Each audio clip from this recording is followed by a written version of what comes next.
విజయ ఏకాదశి వ్రత కథ శ్రీరాముడి ఆచరణ. నమస్కారం ఏలెవెట్ వోస్ ప్రేక్షకులారా.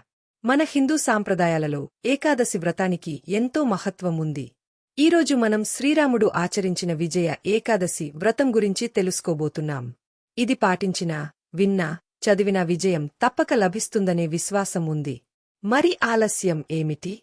పూర్తి వివరాలు తెలుసుకుందాం.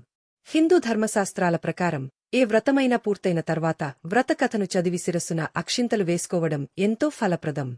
పండితుల మాటల్లో విజయ ఏకాదశి రోజు ఉపవాసం చేయలేకపోయినా ఈ వ్రతకథను వినడమే చాలు. కోరికలు నెరవేరి సర్వకార్యాల్లో విజయాన్ని సాధించవచ్చు. ఈ వ్రతాన్ని శ్రీరాముడు స్వయంగా ఆచరించాడని స్కంద పురాణంలో పేర్కొనబడింది. మరి ఆ కథ ఏమిటో తెలుసుకుందాం. త్రేతాయుగంలో రావణాసురుడు సీతామాతను అపహరించి లంకలో నిర్బంధించాడు. ఆమెను విముక్తం చేయాలని సంకల్పించిన శ్రీరాముడు వానర సైన్యంతో కలిసి సముద్రతీరానికి చేరుకున్నాడు. సమస్య ఏమిటంటే, సముద్రాన్ని దాటి లంకకు చేరడం చాలా కష్టమైన పని. రామచంద్రుడు ఆలోచనలో పడ్డాడు. అప్పుడు లక్ష్మణుడు ఒక సూచన చేశాడు.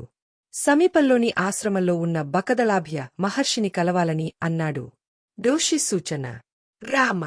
రావణుడిని జయించాలంటే విజయ ఏకాదశి ఉపవాస వ్రతాన్ని ఆచరించాలి. ఈ వ్రతాన్ని పాటిస్తే మీరు నిర్బంధంలో ఉన్న సీతాదేవిని తప్పకుండా రక్షించగలరు. శ్రీరాముడు వ్రతాన్ని ఆచరించాడు.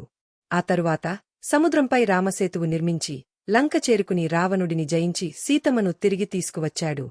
ఈ విజయానికి కారణం విజయ ఏకాదశి వ్రతమే అని చెప్పబడింది. ద్వాపర యుగంలో కూడా విజయ ఏకాదశి వ్రతం విశేష ప్రాముఖ్యతను సంపాదించింది.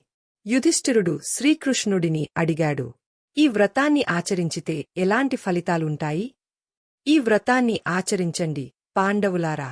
కురుక్షేత్ర సంగ్రామంలో మీరు విజయం సాధిస్తారు. అదే జరిగింది.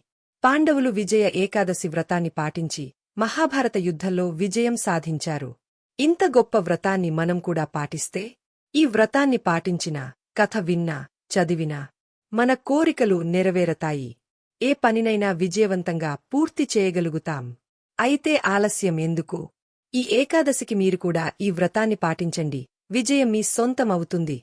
ఈ వీడియో మీకు ఎలా అనిపించింది? మీ అభిప్రాయాలను కామెంట్ చేయండి.